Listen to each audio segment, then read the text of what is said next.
이태원 참사의 진상규명을 위한 경찰청 특수본의 수사 속도도 빨라지고 있습니다. 1차에 이어 전방위 2차 압수수색도 진행됐는데요. 백길종 기자와 자세히 알아보겠습니다. 백 기자, 엿새 만에 다시 압수수색에 나섰는데 첫 번째 압수수색 때하고 뭐가 어떻게 다른 겁니까?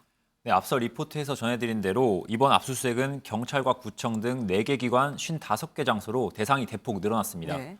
먼저 경찰을 살펴보면요. 어제 국회 행안위에선 이상민 행정안전부 장관과 윤익은 경찰청장 등 수뇌부를 향해 용산서장실은 왜 압수수색 대상에서 제외했냐고 질타를 했는데요. 네. 특별수사본부는 보란 듯이 경찰청장, 서울청장 그리고 용산서장 집무실 압수수색에 착수했습니다. 그러니까 경찰 지휘부에 뭐 어떤 늑장 보고 같은 거를 좀 찾아보려고 하는 것 같은데 실무를 대상으로 해서는 어떤 점을 짚어보고 있습니까? 네, 특수본은 최근 쟁점이 되고 있는 정보와 경비 라인 쪽을 짚어보고 있습니다. 용산서 정보과장은 헬로윈 때 인파가 몰릴 것에 대비해야 한다는 정보보고 문건에 삭제를 지시했다는 증언이 나오면서 직권남용과 증거인멸 혐의로 입건됐죠. 이와 관련해 특수본은 서울청 정보부장과 용산서 정보과장 집무실을 압수수색했습니다. 또 서울청 경비부장과 용산서 경비과장 집무실도 대상에 포함됐습니다. 앞서 MBN은 용산서 경비과가 서울청에 기동대 지원을 요청했지만 서울청 경비부장 선에서 거절당했다는 용산서 측의 진술을 보도해드린 바 있는데요. 네네. 사고 당일 경비 업무가 대통령실 앞 집회 시위와 대통령 사저, 관저 경호에 지나치게 집중됐다는 지적이 나오는 상황에서 기동대 병력 운용상에 문제가 없었는지 살펴보려는 의도로 풀이됩니다. 그러면 용산구청 쪽에서는 어떤 점을 새롭게 살펴보고 있습니까?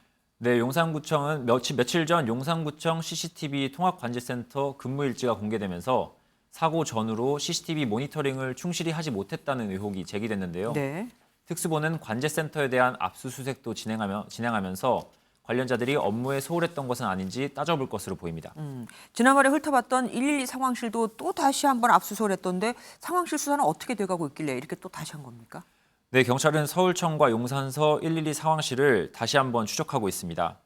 압수수색은 물론이고 참고인 조사에도 속도를 내고 있습니다. 특수본은 조만간 사고 당일 근무했던 서울청 상황실 직원들 40여 명에 대한 참고인 조사를 진행할 것이라고 밝혔는데요. 우선은 당시 상황관리관이었던 류미진 총경이 상황실을 비웠을 때 유 총경에게 어떻게 연락을 취했는지 등을 파악할 것으로 보입니다. 또 상황에 따라 이들을 수사 대상으로 전환할 가능성을 열어두고 수사할 것이라고 밝혔습니다. 네. 특수본과는 별개로 경찰청 특별감찰팀도 사고 당일 실무 책임자였던 정모 경정을 소환해 당시 유 총경에게 사고 발생 84분이 지나서야 보고하게 된 경위를 조사한 것으로 알려졌습니다. 그리고 이와 별도로 경찰이 그러니까 피해자들에 대해서 그러니까 참사 희생자들을 모욕하는 글을 쓴 사람들을 또 조사하고 있다던데 이건 어떻게 돼가고 있습니까? 네, 그렇습니다. 경찰청 국가수사본부는 오늘 참사 희생자를 모욕한 게시물 25건 가운데 9건을 수사로 전환했다고 밝혔습니다. 앞서 서울경찰청을 비롯한 시도경찰청들이 입건 전 조사를 해왔는데요. 사자 명예훼손 등의 혐의가 있다고 보고 수사에 착수한 겁니다. 네.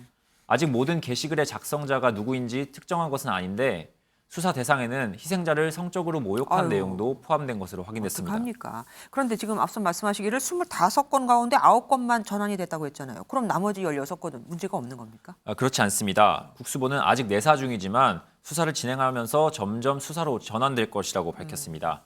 경찰은 게시물 369건을 방심위와 사이트 운영자에게 삭제 및 차단 조치를 하도록 요청해 놓은 상태입니다. 그리고 사고 당일 이태원에 인파가 10만 명에 몰렸다고 우리가 얘기를 해왔지 않습니까? 그런데 실제로는 13만 명이 운집한 걸로 확인이 됐습니다. 어떻게 된 겁니까? 네, 지금까지는 이제 지하철 사용량을 토대로 13만 명 그러니까요. 정도가 왔을 거라고 이제 추측을 했었는데요. 사고가 발생한 지난달 29일 밤 10시쯤 이동통신 3사의 인근 기지국 접속자 현황을 살펴보니 실제로 12만 2,200여 개의 통신 신호가 잡힌 것으로 확인됐습니다. 네. 여기에다가 젊은 층이 사용하는 알뜰폰까지 포함하면 약 13만 명이 실제로 모였을 거로 추정이 가능한 겁니다. 또 첫 112 신고가 접수됐던 오후 6시 때도 이미 10만 명이 넘는 통신 신호가 운집했는데요. 미리 인파 예측을 제대로 하지 못한 점이 더욱 아쉬워지는 대목입니다. 이런 최첨단 기술들이 있는데도 우리 정부가 이렇게 제대로 쓰질 못하고 있던 거네요. 뉴스 추적 백길종 기자와 함께했습니다. 안녕하세요, 김주하입니다. 공정하고 신속한 MBN 뉴스 유튜브를 통해서도 만나보실 수 있습니다.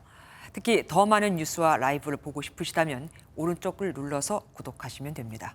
어렵지 않죠? 빠르고 정확한 뉴스로 계속 찾아뵙겠습니다. MBN 뉴스를 시청해주신 여러분 고맙습니다.